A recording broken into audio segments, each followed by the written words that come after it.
Bonjour, nous allons aujourd'hui continuer notre tour d'horizon de l'artisanat à Pompéi.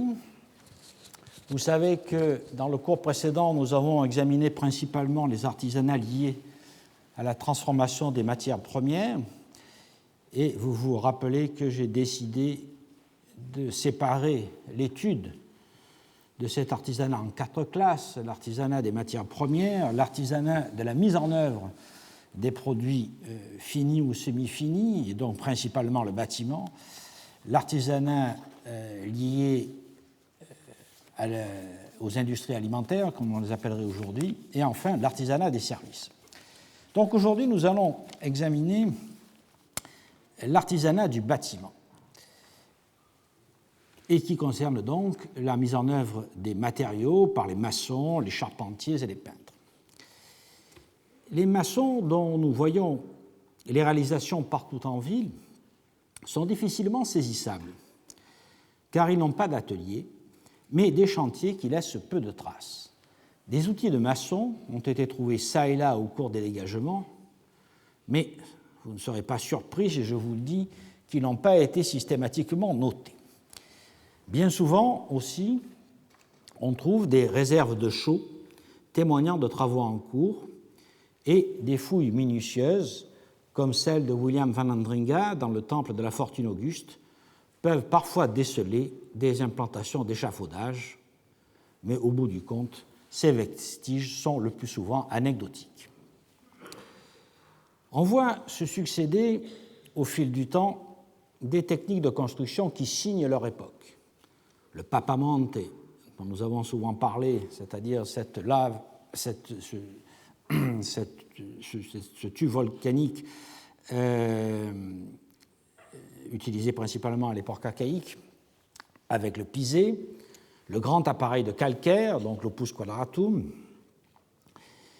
l'opus africanum, surtout au IIIe et au début du IIe siècle avant Jésus-Christ, les façades en tuf volcanique, l'opus incertum au 1er siècle et au IIe et au 1er siècle avant Jésus-Christ, l'opus quasi reticulatum et reticulatum au 1er siècle avant et après Jésus-Christ, puis les maçonneries à parements de tuiles plates à partir d'Auguste et surtout après le tremblement de terre. C'est une périodisation bien connue et je ne m'étends pas dessus car vous trouverez tout cela dans tous les manuels, mais je voudrais insister sur le fait que cette évolution tend vers une standardisation des matériaux en amont, c'est-à-dire à la carrière et dans les briqueteries, afin de faciliter et d'accélérer la pose.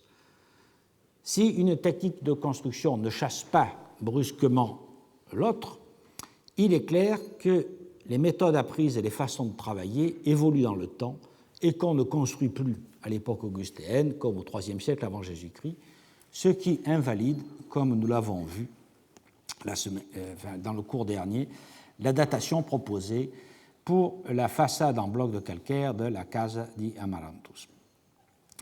Ces évolutions se sont faites par évolution interne, par la dynamique créée par la construction des édifices publics et par des influences véhiculées par la venue d'artisans étrangers à la ville. Le cas le plus ancien, bien sûr, est le temple dorique du VIe siècle, mais on peut aussi citer l'exemple de la construction de la basilique à la fin du IIe siècle ou celle du théâtre couvert vers 70 avant Jésus-Christ. Ces influences posent la question des rapports entre les constructions destinées aux particuliers et celles des édifices publics. La Lex de Parieti Faciendo, CIL 10 1781 et ILS 5317, précise les relations entre les magistrats de la colonie de Pouzol et un rédemptor, c'est-à-dire l'entrepreneur chargé de construire un mur d'enceinte près du temple de Sérapis en 105 avant Jésus-Christ. Elle détaille les clauses du contrat et énonce les exigences des commanditaires. Il ne fait pas de doute que les particuliers avaient les mêmes types d'exigences et intervenaient directement dans le choix des matériaux et dans leur mise en œuvre dans le contexte technique de leur époque. Celles-ci évoluèrent avec l'arrivée par exemple de maçons venus du Latium après la déduction de la colonie en 80, et on leur doit notamment l'utilisation d'échafaudages à boulins qui n'étaient pas pratiqués jusqu'alors. Dans le contexte de l'architecture publique et des constructions privées de qualité, la taille de la pierre tenait une place essentielle. Et c'est d'abord le calcaire qui est utilisé, puis surtout le tuf volcanique dit de Nocher, et également le marbre qui fut travaillé par des artisans qui taillaient les blocs, les moulures, les colonnes, les bases, les chapiteaux, etc. Un programme d'études sur cette question, porté par le Centre Jean Bérard, est en cours à l'initiative des architectes Guillaume Chapelain et Guillaume Vincent. J'en présenterai les résultats principaux lorsque j'examinerai plus à fond les recherches récentes. Outre les artisans mettant en œuvre les pierres, il faut aussi rappeler la place des équipes de charpentiers nécessaires à toute construction, pour les charpentes elles-mêmes, mais aussi pour les échafaudages, nous avons vu un exemple tout à l'heure, et pour les machines de levage. Les charpentiers sont parmi les artisans les plus loués pour leur savoir-faire, par exemple chez Apoulet, et dans les inscriptions. Ils sont singulièrement absents des témoignages archéologiques. Tout au plus trouve-t-on quelques outils en fer pouvant leur avoir appartenu. Mais on voit bien là encore combien notre vision est faussée par la disparition, évidemment, des matières organiques et singulièrement du bois. Mieux documentés sont les peintres. Toutes les maisons possédaient des peintures plus ou moins élaborées et de nombreuses équipes de peintres, comportant des maîtres et des ouvriers, se succédèrent au cours des siècles, depuis les peintures de style samnite jusqu'au IVe style. Ce n'est pas le lieu ici d'y revenir, beaucoup d'ouvrages y sont consacrés, dont celui d'Alix Barbet, la peinture murale romaine, les styles décoratifs pompéens, paru en 2009, auquel je vous renvoie. Mais il faut dire un mot du modèle économique de cet artisanat qui a été bien explicité par Domenico Esposito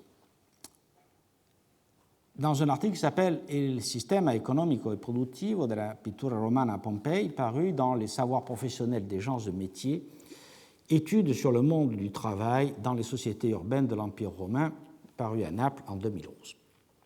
L'auteur rappelle que les peintures des fresques murales n'étaient pas considérées comme que les peintres des fresques murales n'étaient pas considérés comme des artistes, mais bien comme des artisans copiant des œuvres célèbres et animant les parois avec des compositions stéréotypées. Seules les peintures de chevalets, les portraits notamment, étaient considérées comme un art noble. Au moment de l'éruption de Vésuve, plusieurs équipes de peintres étaient au travail. Par exemple, dans la maison du Castello Iliaco en 164 et dans les maisons 163 ou dans celle des bien nommés des peintres au travail, Pittori al Lavoro, en 9-12-9, où on a trouvé des amphores pleines de chaux et des coupes contenant des couleurs. L'étude des détails techniques et des motifs montre que chaque équipe avait ses particularités, et même si le sujet de la peinture était choisi par le commanditaire, l'exécution trahissait des facilités techniques. Ainsi, les travaux pouvaient être rapidement exécutés par des ouvriers qui étaient spécialisés dans telle ou telle partie. Des ateliers comme celui qui opérait dans les alentours de la Via di Castriccio était spécialisé dans des peintures d'une gamme moyenne utilisant peu de scènes figurées. Il devait s'adresser à des propriétaires de la plèbe moyenne, alors que l'officine qui a peint la maison des Vettii s'octroyait la décoration d'autres maisons de l'élite urbaine et des monuments publics. Le siège d'un de ces ateliers, probablement celui qui opérait justement Via di Castriccio, a été dégagé en 1952 par Amedeo Mairi dans la maison 199. L'habitation, ensevelie par l'éruption, a livré plus de 150 pots de peinture. C'est une habitation tout en longueur, composée de 3 pièces, desservie par un couloir débouchant dans une arrière-cour. Vous voyez ici donc l'entrée, le couloir et l'arrière-cour. Les fouilles reprises par Marie Tuffreau-Libre en 2001-2003 ont amené la découverte d'autres récipients avec des restes de couleurs, ainsi que des plaques de terre cuite polychrome et des outils de peintre comme ce couteau. Ces recherches ont surtout prouvé que l'atelier, actif en 1979, avait déjà une longue histoire, puisqu'il fut installé dans cette maison dans le courant du 1er siècle avant Jésus-Christ. Il faut donc imaginer une succession, soit familiale de père en fils, soit par des esclaves remplaçant les maîtres et héritant du savoir-faire et des locaux. Cette entreprise artisanale s'adressait surtout aux clients du quartier et réalisait, je vous l'ai dit, des peintures courantes, quelquefois plus élaborées, selon la demande des commanditaires. La découverte dans la maison 1-16-3, où les peintres travaillaient en 1979, d'une règle qui semble avoir été utilisée pour le dessin des architectures en perspective, montre le degré de technicité et de connaissance que possédaient les maîtres peintres de cette équipe, pourtant d'un modeste niveau artistique. Une autre règle à nivoire a été découverte dans une maison proche en 1-6-3. La découverte de coquilles d'œufs associées à une palette et à des tessons utilisés pour polir la surface des tableaux indique que l'atelier, outre les peintures murales, était aussi capable de réaliser des tableaux de chevalet, probablement des portraits sur bois, qui ont malheureusement disparu au moment de la catastrophe finale, mais vous connaissez bien les nombreux portraits sur bois qui ont été retrouvés en Égypte, notamment dans le Fayoum, et ça vous donne une idée du type de portrait qu'on pouvait faire à l'époque. Au final, on se trouve pour une fois devant un cas rare d'artisanat dont on connaît désormais la chronologie, la localisation, les techniques, les matières premières, grâce aux analyses de François Delamarre, les clients et les réalisations. Manque encore la détermination du statut de ces artisans, qu'on imagine indépendants, car occupant une maison modeste sans aucun lien avec une grande propriété. Pour plus de détails sur cet artisanat, bien entendu, je vous renvoie aux publications de Marie Tuffreau-Libre, et en particulier le dernier article qu'elle a écrit avec Isabelle Bruni, Sébastien Darré et toute son équipe, qui s'appelle « Peinture et perspective à Pompéi, un ensemble d'objets liés au travail pictural » et qui est paru en 2013 dans la Rivista di Studi Pompeiani. Après ce rapide tour d'horizon des artisanats liés au bâtiment, nous en arrivons maintenant à une grande catégorie qui est l'artisanat lié à la préparation des aliments. C'est un secteur très important car, évidemment, il est à la fois lié à la préparation des aliments que l'on peut manger directement, mais aussi à la préparation des conserves, qui est tout à fait essentielle dans toute économie. Commençons d'abord par les tavernes et les restaurants. Beaucoup de boutiques de denrées alimentaires ont été mises au jour à Pompéi. En incluant les bars servant de la nourriture et du vin et les auberges, on en compte 158 sur un total de 1431 locaux d'habitation et de travail, soit environ 11%. L'ancienneté des dégagements ne permet pas de comprendre toutes leurs fonctions. Les achats de produits de base, poissons, viandes et légumes, se faisaient quotidiennement au marché permanent situé à l'angle nord-est du Forum et également dans le marché qui se tenait tous les 10 jours sur le Forum. Mais les artisans transformant les produits alimentaires étaient dispersés dans toute la ville, sur les rues principales et notamment près des portes.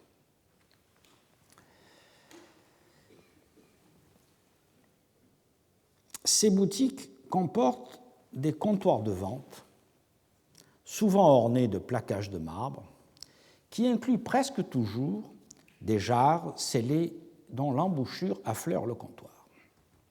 Selon Nicolas Montex, dans son ouvrage de 2010 sur Herculanum et dans ses écrits postérieurs, ces dolias auraient contenu des denrées alimentaires sèches, telles que des lentilles, des vesses et des pois chiches, que l'on aurait utilisées pour cuire des soupes ou des plats servis chauds dans la salle ou des plats à emporter. Je pense personnellement que les dolias, ces jarres, au moins une partie d'entre eux, contenaient du vin en vrac que l'on servait à la demande à l'aide d'une mesure.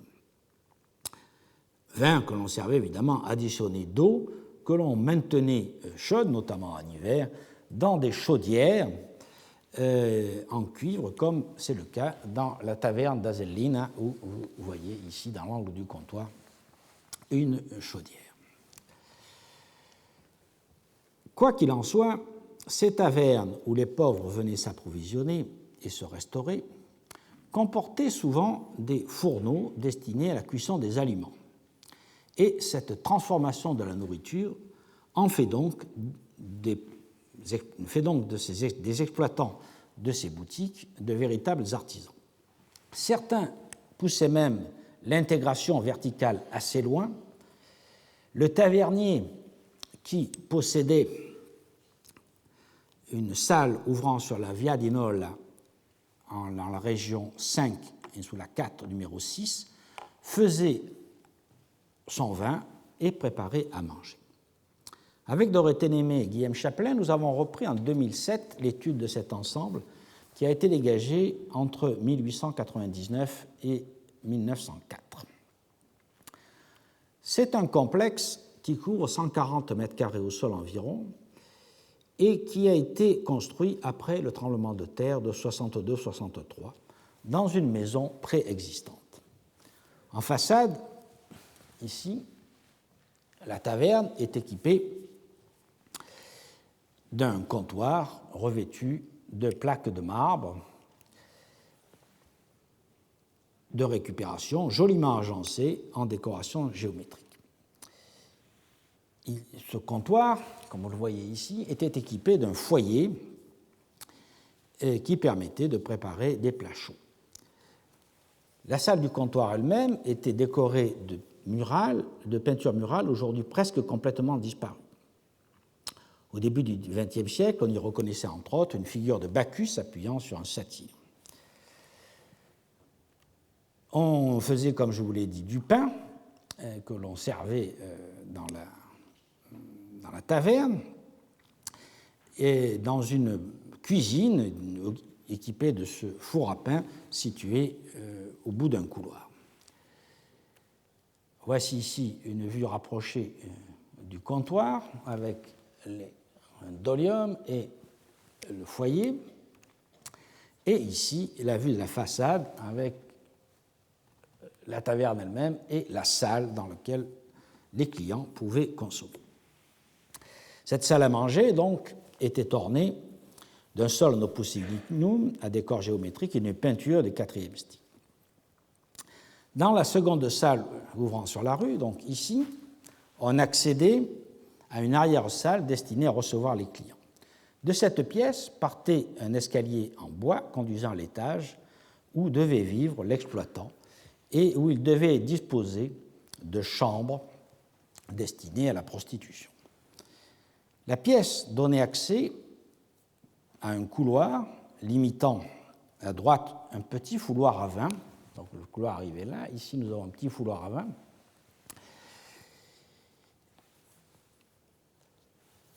Et dont les pieds droits étaient ornés de peintures. Au nord, une Vénus pompéienne accompagnée d'un amour, et au sud, une représentation de Mercure, le dieu du commerce. Une autre peinture sur le mur oriental de la pièce du fouloir montrait Dionysos abreuvant la panthère. Le jus de raisin obtenu par foulage était ensuite transféré dans la pièce à côté et transvasé dans 8 dolias, 8 grandes jarres, où prenait place le processus de fermentation. L'intérêt de cette taverne réside dans son équipement très complet et dans le fait que les exploitants y produisaient leur vin, dont on peut suivre le parcours jusqu'au lieu de vente et de consommation. Ce secteur de la ville étant pleinement urbanisé, nous n'avons pas affaire à une production domaniale, mais à celle que le tavernier faisait pour ses clients. Possédait-il des vignes dans la campagne, ou bien achetait-il du raisin à des vignerons? Nous connaissons par Caton des contrats d'achat de récoltes sur pied. Rien ne permet de trancher, mais il est clair que l'exploitant maîtrisait toute la chaîne de production. Donc nous avons vu le pain, le vin et la préparation de la nourriture. C'est un bon exemple de ces lieux de production et de consommation destinés à la population locale, des pauvres, des voyageurs et des agriculteurs venus à la ville, notamment pour s'y distraire. Et nous verrons que la prostitution était certainement un attrait primordial pour drainer cette clientèle, et il faut donc adjoindre à cet artisanat alimentaire une composante de service que nous examinerons tout à l'heure. La situation de la production diffère pour le viticulteur exploitant un beau clos de vignes au nord de l'amphithéâtre.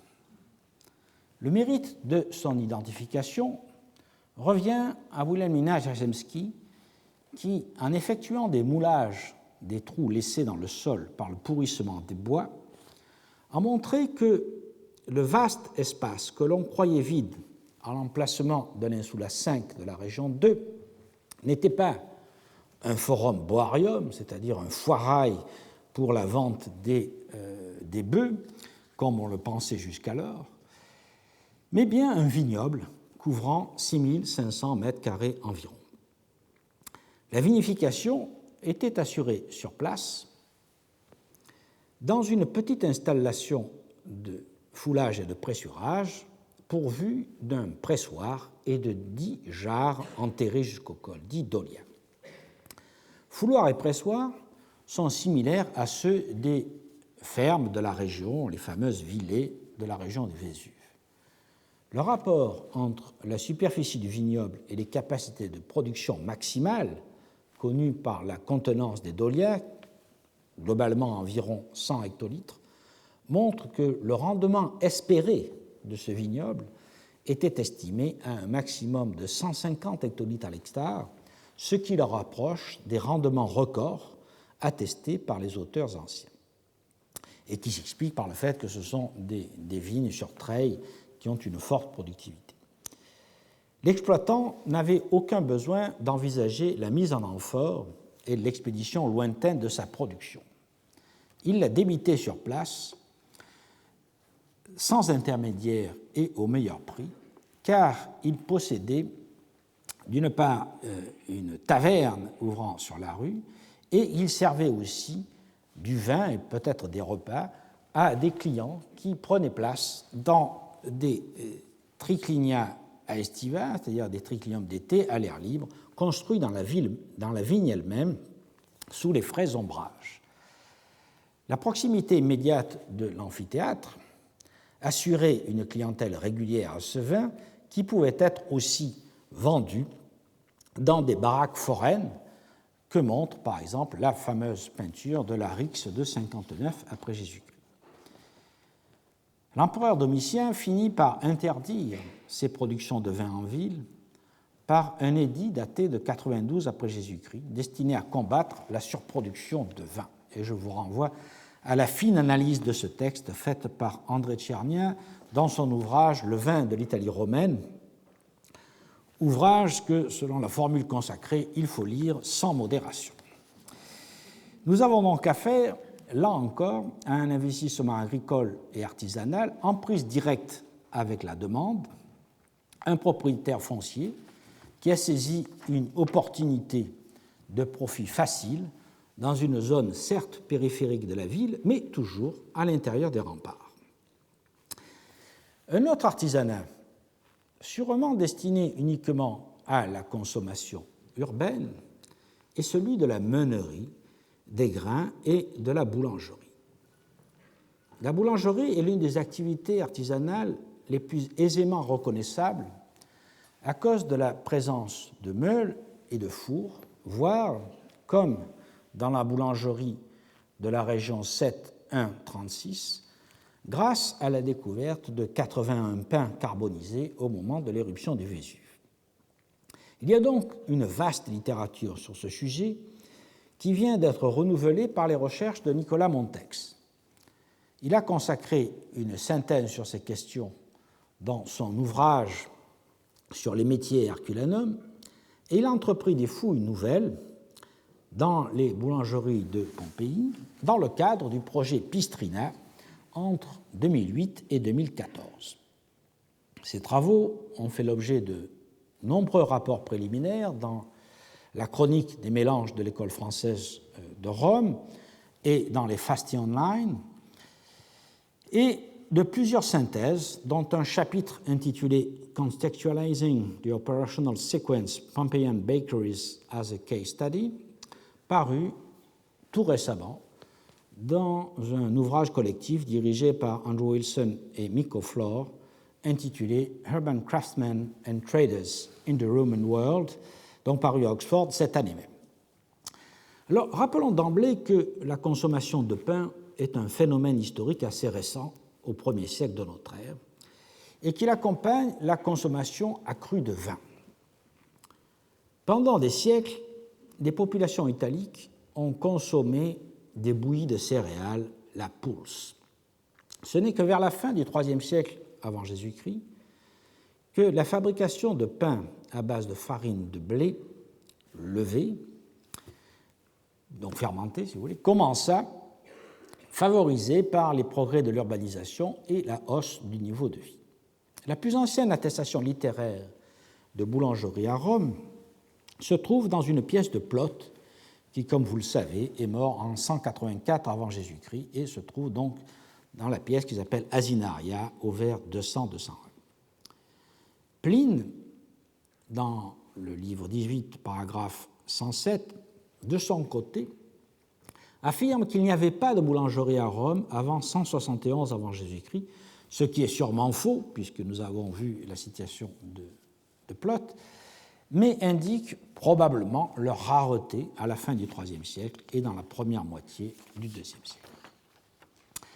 À Pompéi, une évolution majeure des pratiques alimentaires, cette évolution majeure des pratiques alimentaires s'est produite bien plus tard que dans la grande métropole. Deux étapes ont été dégagées par les recherches de Nicolas Montex. Dans une première phase, la préparation et la cuisson du pain eurent lieu dans un cadre domestique. Dans les demeures des aristocrates, qui sont dotés dans le courant du 1er siècle avant Jésus-Christ de thermes privés, parfois associés à des fours à pain, et c'est le cas dans 8 d'entre elles, en vue de ces maisons, dont 7 fours à pain ont été repérés principalement dans des cryptoportiques. Ces boulangeries domestiques, et nous voyons ici l'exemple de la boulangerie privée de la fameuse maison du Ménandre, ces boulangeries domestiques sont équipées de fours qui sont plus petits que les fours artisanaux qui verront le jour par la suite. Leur sol est inférieur à 2 mètres de diamètre. Dans la Casa del Menandro, le four est lié à la construction des thermes et remonterait aux années 50-30 avant Jésus-Christ. Les autres installations sont moins bien datées, mais il semble que presque toutes étaient hors d'usage au moment de l'éruption. La seconde phase vit se développer les boulangeries artisanales. 32 boulangeries artisanales existaient dans le troisième quart du 1er siècle après Jésus-Christ. 21 comportaient une boutique de vente et 24 étaient dotés de moulins pour préparer la farine. Ces proportions indiquent une monétarisation certaine des échanges à l'intérieur même de la profession, puisque 8 boulangeries devaient acheter leur farine, tandis qu'un tiers des artisans vendaient probablement leur pain par des intermédiaires, des restaurateurs par exemple et des marchands ambulants. Nicolas Montex a aussi fait justice d'une interprétation fantaisiste qui pollue la littérature spécialisée, l'existence de pâtisseries. Giuseppe Fiorelli, dans son célèbre guide de Pompéi, identifie en effet les installations situées en 7-4-29 et 5-1-14 comme des pâtisseries, car l'une aurait un four à 2 étages et l'autre avait livré de nombreux moules à gâteaux, entre guillemets. Mais rien de tout cela ne résiste à la critique. Tout au plus, la présence de 2 fours en 1, 4, 12 pourrait suggérer 2 types de produits différents, dont éventuellement des gâteaux, mais ils peuvent être tout aussi bien 2 fours à pain témoignant d'une production plus intense. Malgré les variantes de détail, ces boulangeries artisanales sont toutes très bien équipées, montrant à la fois une maturité technique, des savoir-faire en matière de construction, des circuits commerciaux réguliers en ce qui concerne les matériaux et les meules, et aussi des investissements importants de la part des propriétaires. La chronologie de leur implantation manque encore de précision. Vous voyez ici un exemple d'une de ces boulangeries qui associe très souvent une salle où se trouvent les meules pour faire la farine, une salle où il y a un pétrin mécanique et un four ou 2 fours. Donc je disais que la chronologie pose problème, faute de fouilles stratigraphiques précises dans la plupart d'entre elles. Seule la boulangerie située en 1-12-1-2, que nous voyons sur cette photo, a été sûrement datée entre les années 50 et 60 de notre ère.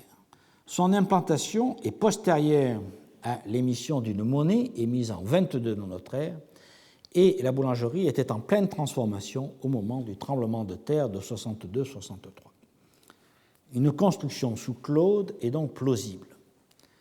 L'homogénéité des techniques de construction que je viens de souligner pour l'ensemble de ces boulangeries plaide pour une chronologie resserrée, probablement dans la première moitié du Ier siècle. Il est vraisemblable que les transformations de la ville sous Auguste, l'explosion des échanges commerciaux et la dynamisation de l'économie se sont accompagnées d'une démocratisation de la consommation de pain. C'est cette nouvelle demande qui a provoqué l'investissement d'une part des élites dans des boulangeries. Ces dernières comportent des vestiges des principales étapes de la chaîne opératoire de la préparation du pain. La plupart recevaient le grain apporté dans des sacs par des ânes et le boulanger, en fait le pistor, se chargeait de les moudre. Le moulin est d'ailleurs l'emblème que les pistores font systématiquement représenter sur leurs pierres tombales. À Pompéi, la farine était obtenue en utilisant de grands moulins en forme de 2 troncs de cône inversés. La majorité de ces meules a été importée depuis les carrières d'Orvieto en Ombrie. Environ 90 meules de ce type ont été recensées à Pompéi. Elles étaient scellées sur des massifs de maçonnerie dont le sommet débordant était recouvert d'une feuille de plomb pour recueillir la farine. Elles étaient le plus souvent entraînées par des équidés, mules et mulets surtout. Les squelettes de ces animaux se trouvent parfois dans les écuries attenantes à la meunerie, comme vous voyez ici, dans le cas de la meunerie de la boulangerie de la maison des Chastes Amants, qui a été dégagée dans les années 80-90.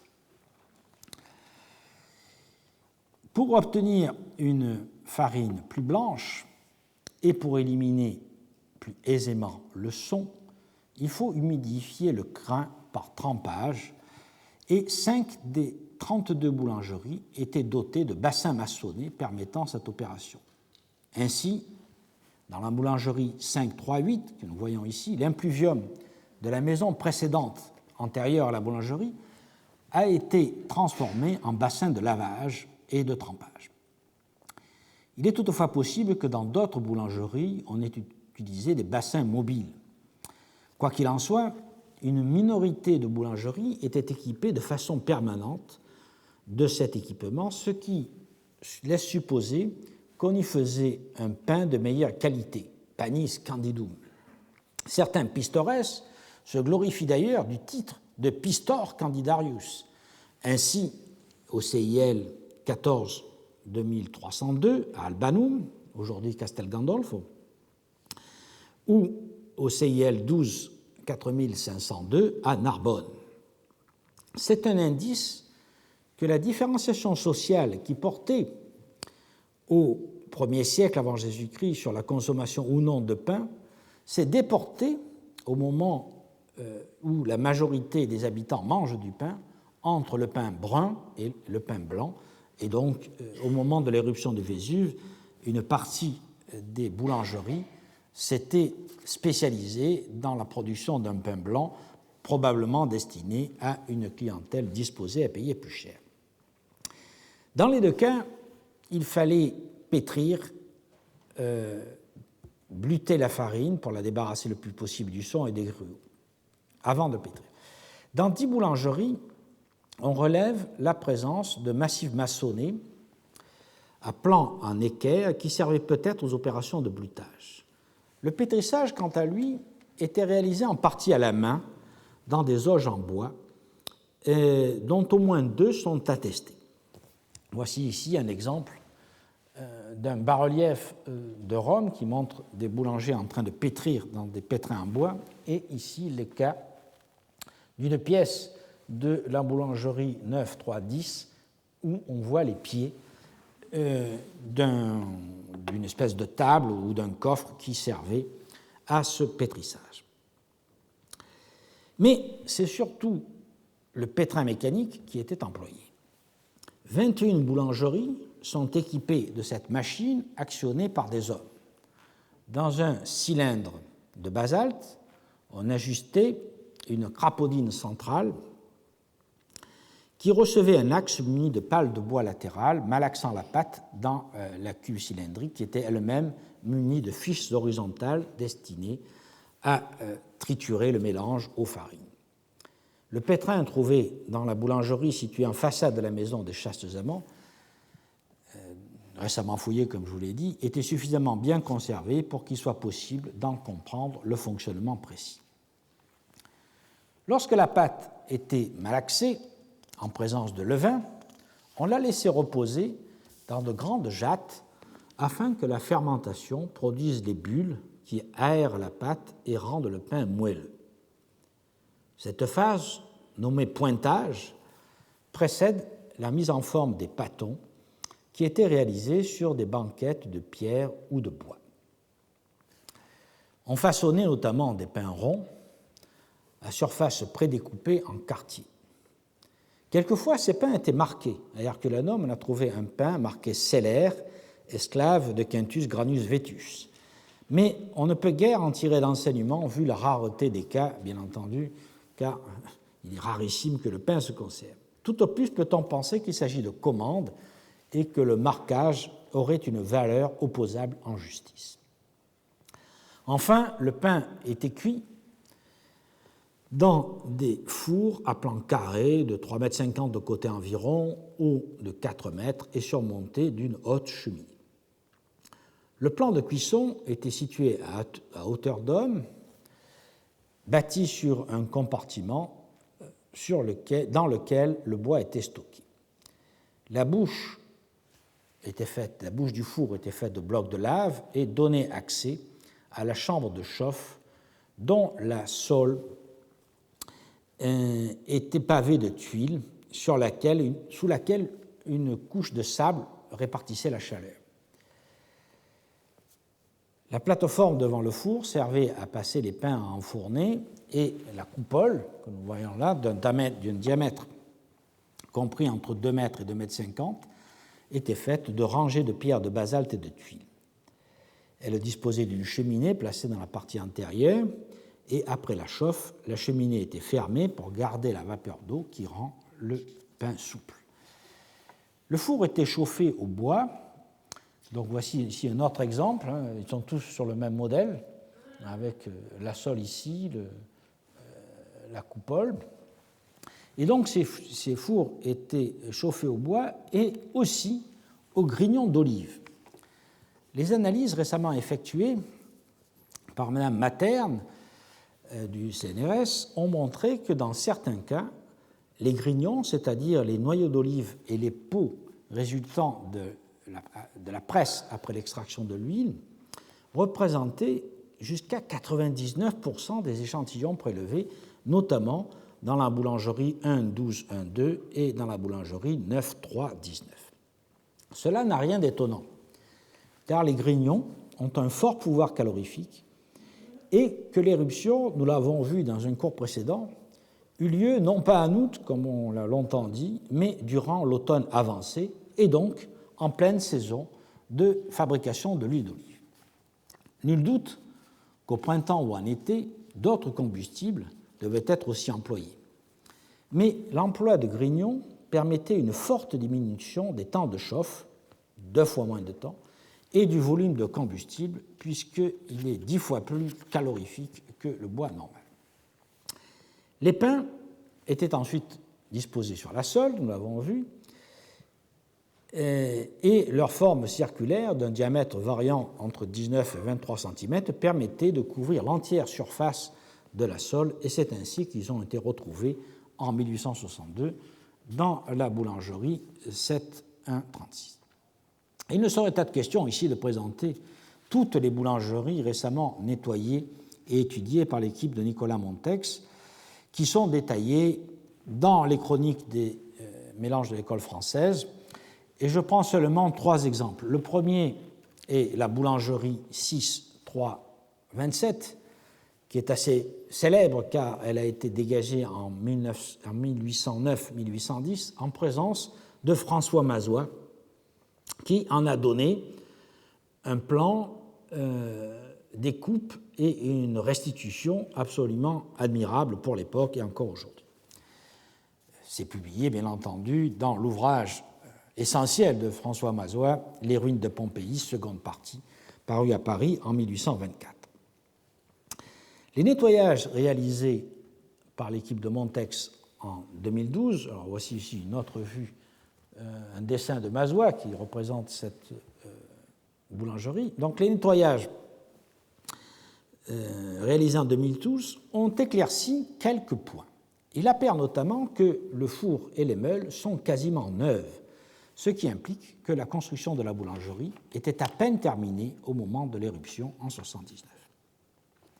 Le second exemple est l'exemple déjà cité de la boulangerie 1.12.1.2 qui fut édifiée dans une petite maison préexistante qui était tout en longueur, comme vous pouvez le voir sur le plan. Et, comme je vous l'ai dit, probablement dans le second quart du 1er siècle. Elle comprenait alors 3 moulins et un four. 3 moulins qui sont là et un four. Ces capacités de production furent augmentées après le séisme de 62-63 par l'ajout d'un moulin, donc d'un 4e moulin, et dans la pièce 10, qui est située dans la partie antérieure, ici, par l'ajout d'une table de façonnage et d'étagères supportant les récipients dans lesquels on mettait la pâte en fermentation. Le dernier exemple est la boulangerie bien connue située en 7.2.22, située dans le Vicolo Storto, une boulangerie qui a été dégagée en 1833-1834 et qui est l'une des plus emblématiques de Pompéi et probablement l'une des plus visitées. Vous l'avez certainement vu si vous êtes allé à Pompéi. Les 6 meules de cette boulangerie furent installés en une seule fois, en même temps que le four. Devant le four, les fouilles récentes ont mis au jour une cave qui devait être couverte par un sol effondré lors des suites de l'éruption. En résumé, les boulangeries artisanales étaient un phénomène récent et massif à Pompéi. En tenant compte des parties non dégagées, on peut estimer qu'une quarantaine, peut-être un peu plus, une quarantaine de boulangeries fonctionnaient au moment de l'éruption. Leur création avait à peu près éliminé les boulangeries privées. Seule celle de la Casa del Marinaio semble encore en fonction en 1979. Et il faut rappeler, comme je vous l'ai montré tout à l'heure, que certains taverniers, comme celui de 5, 4, 6, faisaient leur propre pain, là encore dans un cadre artisanal. Certaines boulangeries venaient à peine d'être terminées, comme celle de la région 6, Insula 3, numéro 27. D'autres avaient déjà un bon demi-siècle d'existence, comme la 1, 12, 1. Une seule était abandonnée et en cours de démantèlement au moment de l'éruption, celle située en 9, 5, 4. En somme, une vie économique normale, où une demande nouvelle donne naissance à une filière artisanale bien articulée, mais relativement tardive par rapport à Rome, et où des accidents banals, tels que la mort d'un exploitant ou d'un propriétaire, entraînent des fermetures d'activités au moment où d'autres se montent. Ces boulangeries étaient toutes bâties peu ou prou sur le même modèle, à part l'absence de moulins dans quelques-unes, ce qui implique de notables investissements en capitaux dont il faut questionner l'origine. Qui donc possédait les boulangeries? C'est une question débattue, mais quelques exemples montrent que l'élite sociale investissait dans ces installations artisanales pour des raisons économiques, mais aussi pour des raisons sociales et politiques. Après le tremblement de terre de 62-63, la Casa del Labirinto, en 6-11-9, fut dotée d'une boulangerie. Sa construction n'implique pas forcément un changement de propriétaire. Il se pourrait que ce soit un moyen pour les propriétaires de la demeure de gagner de l'argent, soit en y faisant travailler des esclaves ou des affranchis, soit en la louant. À quelques dizaines de mètres de là, deux boulangeries de l'Insula Ariana Poliana en 6, 10, 20 et en 6, 10, 4, 5, ces deux boulangeries sont situées de part et d'autre de la rue. L'une possède une meunerie et l'autre non, ce qui pourrait signifier que la première fournit la seconde en farine. Au lieu d'être concurrentes, ces deux boulangeries étaient peut-être complémentaires et appartenaient éventuellement à un même grand propriétaire. Mais le cas le plus net est probablement celui de la boulangerie de la maison des Chastes Amants, récemment étudié par Nicolas Montex dans son article « Histoire politique des élites et histoire économique, l'exemple des Caii Iulii et des Marquis Lucrezii à Pompéi », dans un ouvrage collectif en hommage à Jean Andreau qui s'appelle « Les affaires de M. Andreau, économie et société dans le monde romain », paru à Bordeaux en 2014. Montex avance l'hypothèse que la meunerie des Chastes Amants appartenait à Caius Iulius Polybius, car d'une part, une meule est marquée CIP, que vous voyez ici, et d'autre part, parce que lors de sa campagne électorale pour le Duumvirat, Caius Iulius Polybius était soutenu par les Muliones et par les Pistores. Il est même qualifié de Pistor dans une inscription du CIL 4 875. Ce qualificatif s'expliquerait bien par la possession de la boulangerie.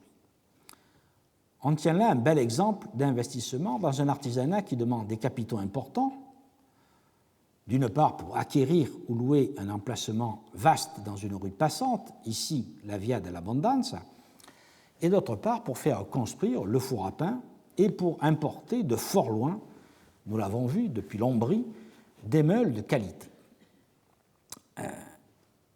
En outre, le recrutement de la main-d'œuvre, esclave ou non, et l'achat de matières premières, dont le blé, suppose des disponibilités financières notables.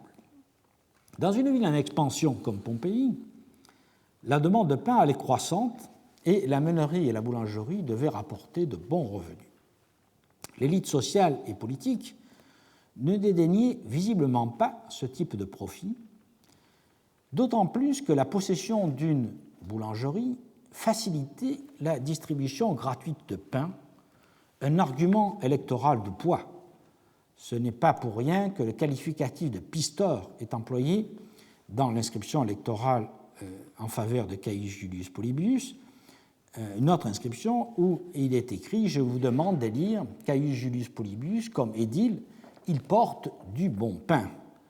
Panem bonum fert » au CIL 429.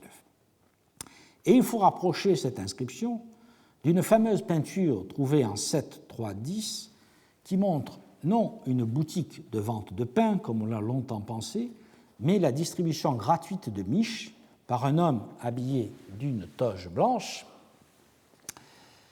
donc un candidat aux élections faisant campagne, comme il se doit, in toga candida. Il y avait donc des intérêts multiples, et pas seulement économiques, et des entrepreneurs de boulangerie de tous les niveaux, dont le sommet est bien sûr représenté à Rome par le Redemptor Pistoris Marcus Virgilius Eurysaces, dont le tombeau magnifique, situé devant la Porta Maggiore, représente toutes les phases de la fabrication du pain dans une boulangerie quasiment industrielle utilisant des meules et des pétrins mécaniques, mais c'est évident que là nous sommes à une autre échelle, nous sommes à Rome, et que nulle part à Pompéi on a trouvé de boulangerie industrielle entre guillemets aussi importante. Toutefois, comme nous l'avons vu, l'investissement dans les boulangeries de la part des élites était certainement rentable. Il en est probablement de même pour d'autres artisanats alimentaires, tels que celui des salaisons de poissons, qui a pu se hisser à certaines époques au rang de proto-industrie, caractérisée par des investissements en capital, parfois réalisés par des sociétés de plusieurs associés et produisant de grandes quantités pour la vente en masse, parfois exportées outre-mer. Rappelons que les conserves de poissons ont été, avant l'invention des réfrigérateurs, une réserve de protéines bon marché, disponible en toute saison, en association avec les salaisons de viande et autres charcuteries. Les salaisons de poissons en Italie antique ont fait l'objet d'un ouvrage récent d'Emmanuel Bott, Salaisons et sauces de poisson en Italie du Sud et en Sicile durant l'Antiquité, paru à Naples en 2009.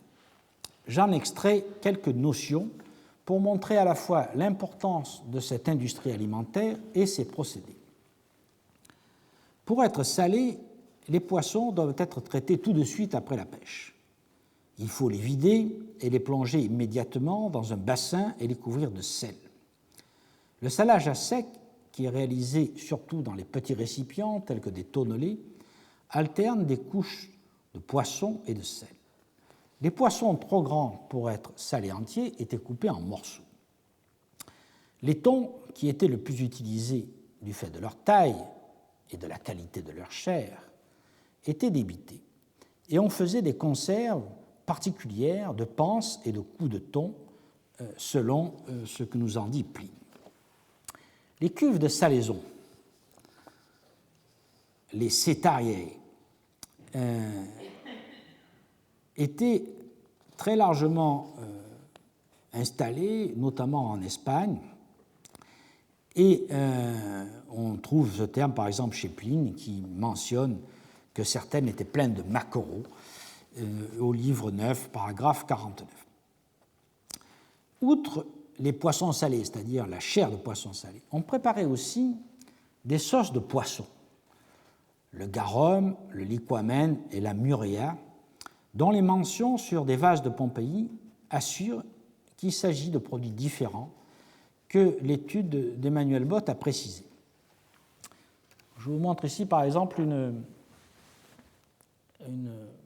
amphore trouvée dans nos fouilles à Cumes qui contenait du poisson salé, et non pas de la sauce de poisson, des tranches de poisson salé, en l'occurrence du thon, qui était donc l'une des spécialités non seulement de l'Espagne, mais nous allons voir aussi de l'Italie.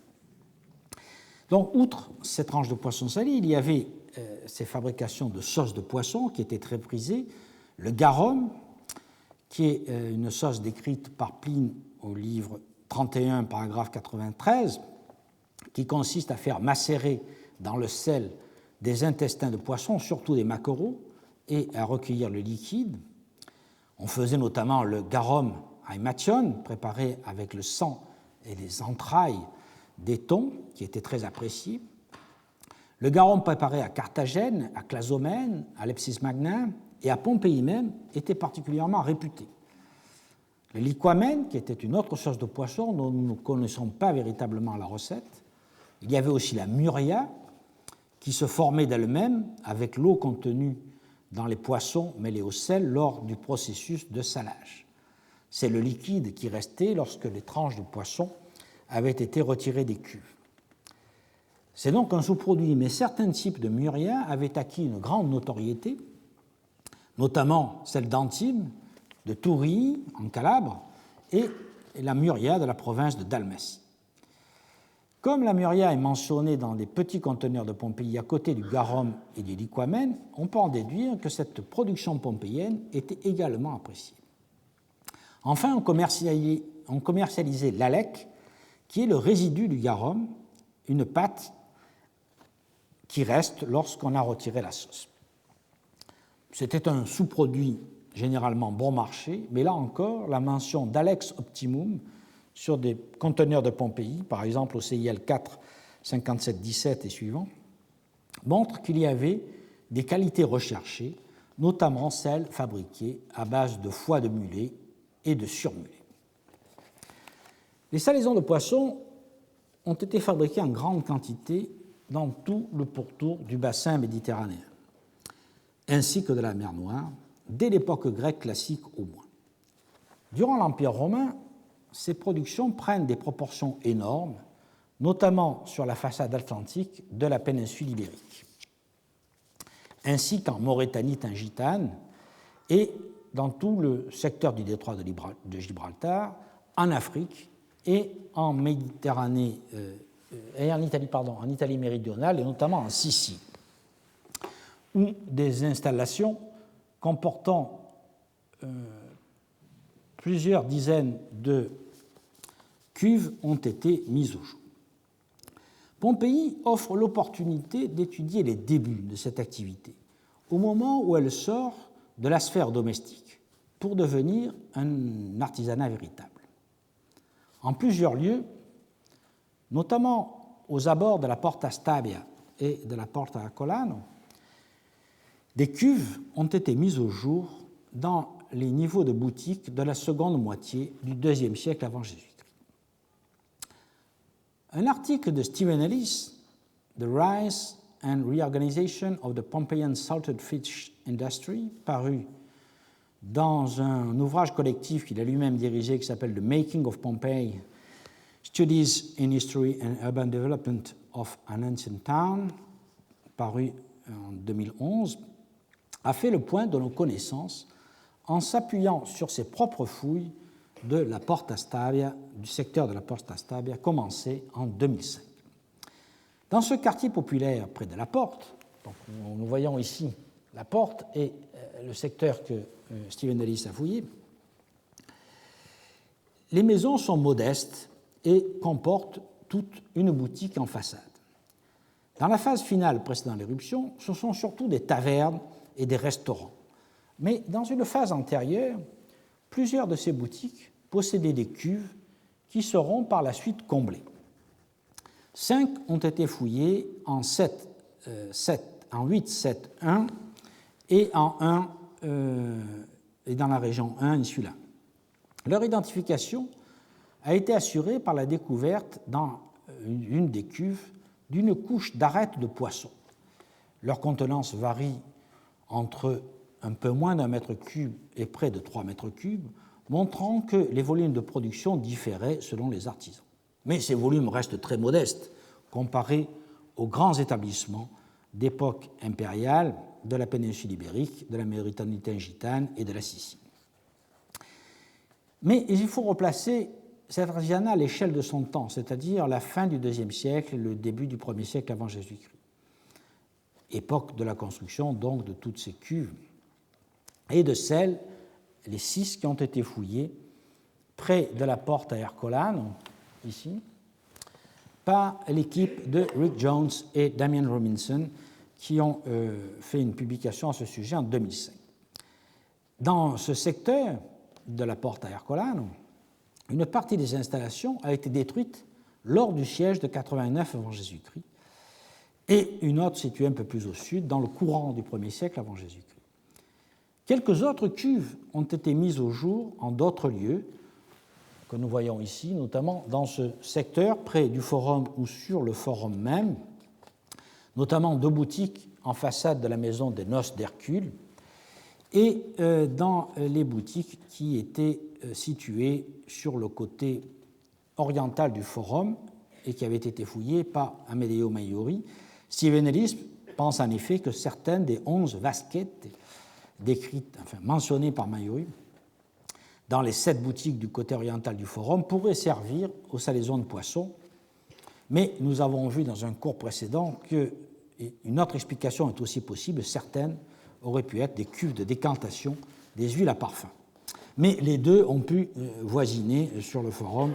La question reste débattue. Tant qu'on ne réouvre pas ces fouilles et qu'on ne fait pas des analyses, on n'aura pas de certitude. Quoi qu'il en soit, nous avons affaire ici à une production urbaine destinée à la population locale et aux agriculteurs des environs. L'activité était probablement saisonnière, profitant de la présence des thons entre avril et octobre. Plusieurs cuvées successives pourraient être réalisées durant le printemps et l'été, profitant à la fois de l'abondance des poissons pêchés dans le golfe et du sel récolté dans les Salinae Herculae mentionnés par Columel. La partie nord-ouest de la ville, où ont été trouvées de nombreuses cuves de poissons, donc cette partie-là, était d'ailleurs connue sous le nom de Vicus Saliniensis. À l'époque samnite, la voie qui sort de la ville s'appelait Veru Sarinu et la porte Porta Salis. La production des salaisons de poissons avait donc des atouts pour prospérer, d'autant que la demande croissait avec l'augmentation de la population et de son niveau de vie. Mais elle restait à un niveau artisanal. On ne voit nulle part que les fabricants aient possédé plusieurs cuves. Il faut imaginer que les artisans travaillaient en famille, comme c'est encore le cas à Cetara, sur la côte amalfitaine, où l'on prépare la colatura di alici, qui se situe dans cette tradition, mais en utilisant une technique différente. Pratiquement toutes les cuves de salaison de ces boutiques, celles qui ont été fouillées jusqu'à présent, sont comblées vers la fin du 1er siècle avant Jésus-Christ. Or, Strabon, livre 3, 4, 6 et livre 6, 1, 1, ainsi que Pline, livre 31, 94, mentionnent Pompéi comme un lieu de production de salaisons et de garum de poissons réputés pour leur qualité. Cela implique que les salaisons étaient produites ailleurs, probablement sur le littoral, comme dans toutes les régions de l'Empire où l'on voit se multiplier les grands établissements hors les murs qui supplantent en importance les ateliers restés en centre-ville. Certains subsistent, comme par exemple à Sabrata ou à Tipaza, dont Tuatia Amraoui nous a parlé récemment. Par ailleurs, l'épigraphie des conteneurs appelés urkei indique que Aulus Umbosius Chaos commercialisait de notables quantités de sauces de poisson réputées, de garum, de muria et de liquamen. C'est probablement à ce personnage que pense Pline lorsqu'il cite la bonne réputation du garum de Pompéi. Aulus Umbosius Chaos, probablement originaire d'Étrurie, semble avoir commencé son activité productrice sous Auguste.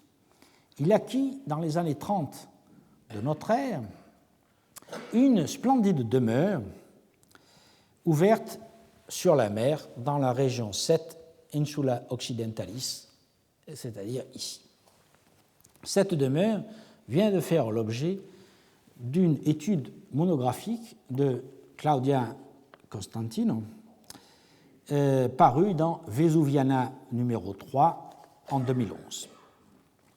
Pour témoigner de sa réussite industrielle et commerciale, dont il était visiblement fier, il fit représenter 4 conteneurs de sauce de poisson sur une mosaïque ornant l'atrium de sa maison. Vous voyez ici sa maison qui domine la mer, avec une très grande maison, avec un atrium, un grand péristyle ouvrant sur le paysage, et un second atrium ici, dont la mosaïque était ornée de 4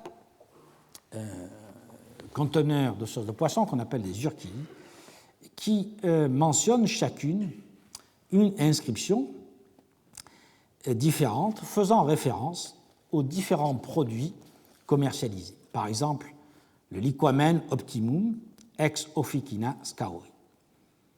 La forme typique de ces vases était sa marque de fabrique. L'ampleur de l'entreprise de Scaurus se mesure au nombre de ces urquilles trouvées à Pompéi et dans sa région, et même une possibilité d'exportation, puisqu'on en a trouvé à Fos-sur-Mer, mais il est possible qu'il s'agisse seulement de vases appartenant à l'équipage d'un navire, plutôt qu'à une véritable exportation. On attendra d'en savoir plus. Mais on mesure surtout l'importance de sa production au nombre des esclaves qu'il employait dans son établissement, puisqu'on en connaît au moins 8. Cette entreprise, dont la prospérité était fondée sur la qualité du produit garantie par sa marque, dépassait la taille des anciens ateliers urbains. Son établissement de salaison devait se situer ailleurs qu'en centre-ville, probablement sur le rivage, près des salines. Aulus Umbricius Scaurus occupait une place éminente dans la cité, et pas uniquement comme un riche entrepreneur. Son fils Aulus fut doumvir de la cité, et le conseil municipal l'a honoré d'une statue sur le forum et de funérailles publiques vers le milieu du 1er siècle de notre ère. Un autre producteur, nettement moins important, et dont le nom ne nous est pas connu, avait son établissement dans la région 1, Insula 12, au numéro 8. L'atelier fut dégagé par Amedeo Maiuri en 1960-1961, donnant lieu ensuite à un article de Curtis. La fouille a été complétée récemment par Dario Bernal de l'Université de Cadiz et Daniela Cotica de l'Université Ca' Foscari de Venezia entre 2008 et 2012. Et je vous renvoie à un article paru tout récemment, en 2014, en espagnol, dans le Congrès des Rei Cretarie Romanae Fautorum Acta, numéro 43. Ouvrant sur la Via di Castriccio, dont nous avons parlé tout à l'heure pour les peintures, qui est ici, l'atelier est installé dans une demeure préexistante et elle occupe le portique 9 et la cour 13, le portique 9 qui est ici et la cour qui est ici, de cette maison. Sous le portique, on voit ici le plan de cette maison avec le portique et la cour. Sous le portique, 5 dolias, remployés d'une installation vinicole, ont servi à la préparation d'une sauce de poisson qui était en cours au moment de l'éruption. Au fond des jarres se trouvait une couche de restes de poisson, principalement des anchois. À côté étaient disposés plusieurs amphores contenant le même produit. Dans la cour 13, qui est située ici, l'artisan avait préparé des amphores Dressel 21-22 déjà utilisés pour des conserves de poissons afin de les remployer pour ses propres productions. L'une de ces piles, laissée en place lors des fouilles de 1961, a été fouillée par l'équipe italo-espagnole qui en a retiré 81 amphores, 69 amphores du type botte numéro 2 provenant de Calabre, ce qui fait 85% du lot, 7 amphores bottes de type 3 provenant de Cumes, ce qui fait 9%, et 4 amphores bottes numéro 1 provenant de Sicile. Toutes ces amphores, sauf celles exposées aux intempéries, ont livré des inscriptions peintes qui donnent à la fois le poids vide des amphores, le nombre de morceaux de poisson salé, le nom des négociants. Cet atelier secondaire donne donc en négatif des informations sur la production des salaisons en Italie du Sud, massivement importées à Pompéi, à côté des salaisons espagnoles, elles aussi très présentes. En effet, l'artisanat local des salaisons eut affaire, du fait de l'ouverture des grandes voies commerciales maritimes à partir du règne d'Auguste, à des concurrents d'importance, les salaisons de poissons d'Italie du Sud et de Sicile, mais aussi les salaisons ibériques et mauritaniennes. Les tranches de thon salé de Sicile et de Calabre étaient contenues dans les nombreuses amphores Dressel 21-22, dont vous avez ici quelques exemplaires. Quant aux salaisons espagnoles, elles étaient transportées dans des amphores Dressel 7-11, Pompéi 7 et Beltane 2, nombreuses à Pompéi. Strabon signale d'ailleurs que des marchands de Turdetanie, c'est-à-dire de la vallée du Guadalquivir, s'activaient à Ostie et à Pouzol. Et au 1er siècle, l'essentiel des exportations de Bétique porte sur les salaisons devant l'huile, pourtant déjà très réputée, et le vin, lui aussi très apprécié. Peut-on estimer la place que les productions locales conservaient dans la seconde moitié du 1er siècle de notre ère? Rappelons que les archéologues ne peuvent observer que les importations arrivées dans des amphores. Ils n'ont pas d'indices quantifiables des productions locales commercialisées dans des amphores de récupération. Et nous avons vu que dans l'atelier 1.12.8, l'artisan récupérait des amphores Dressel 21-22 qu'il lavait et qu'il remployait pour ses propres productions. On peut donc mesurer approximativement la part respective des importations d'Espagne et de Mauritanie par rapport à celles de Sicile et de Calabre à Pompéi, ce qu'a fait Emmanuel Bott dans son livre, mais pas les productions locales, pas par rapport aux productions locales.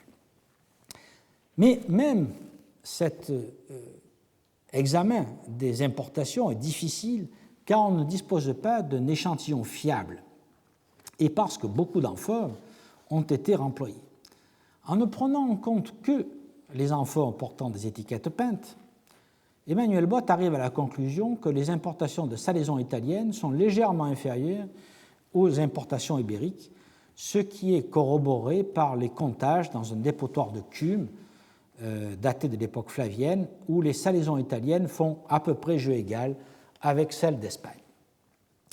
Mais, comme je vous l'ai dit, ces comptages ne nous informent en rien sur la place des productions locales, mis à part ce produit de luxe qui était le garum de Aulus Embricius Corus, dont les flacons sont marqués et facilement reconnaissables. Au total, malgré le poids des importations, je pense que l'industrie locale des salaisons s'est maintenue, car il n'y a pas de raison qu'elle disparaisse. La demande était là, en augmentation, les ressources aussi, c'est-à-dire le poisson et le sel, la main-d'œuvre restait peu coûteuse. Il faut donc imaginer que si les petits producteurs ont été en grande partie éliminés, mais pas tous, puisqu'il en restait au moins un dans la région 1, nous l'avons vu, quelques entrepreneurs, comme Scaurus, ont perpétué cette industrie en la délocalisant hors de la ville.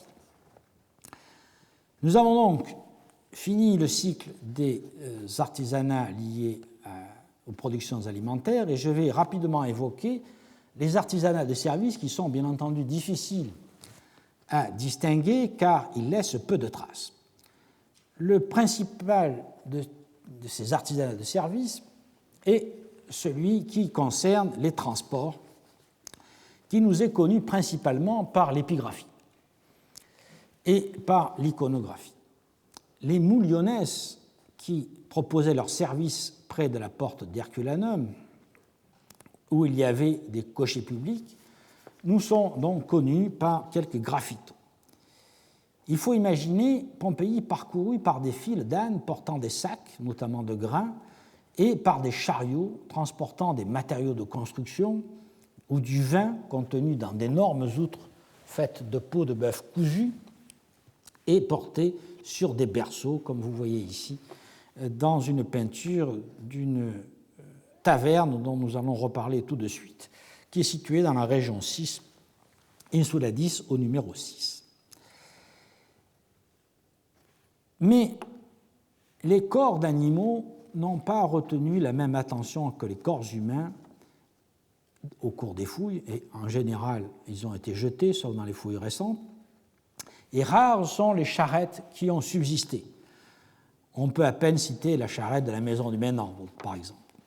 Enfin, beaucoup de transports se faisaient à dos d'homme par des portefaix, les sakarii, dont la présence est connue par quelques inscriptions, notamment au CIL 4 2040 et 5019. Un autre artisanat de service, beaucoup plus évident d'un point de vue archéologique, est le nettoyage des vêtements réalisé par les foulons.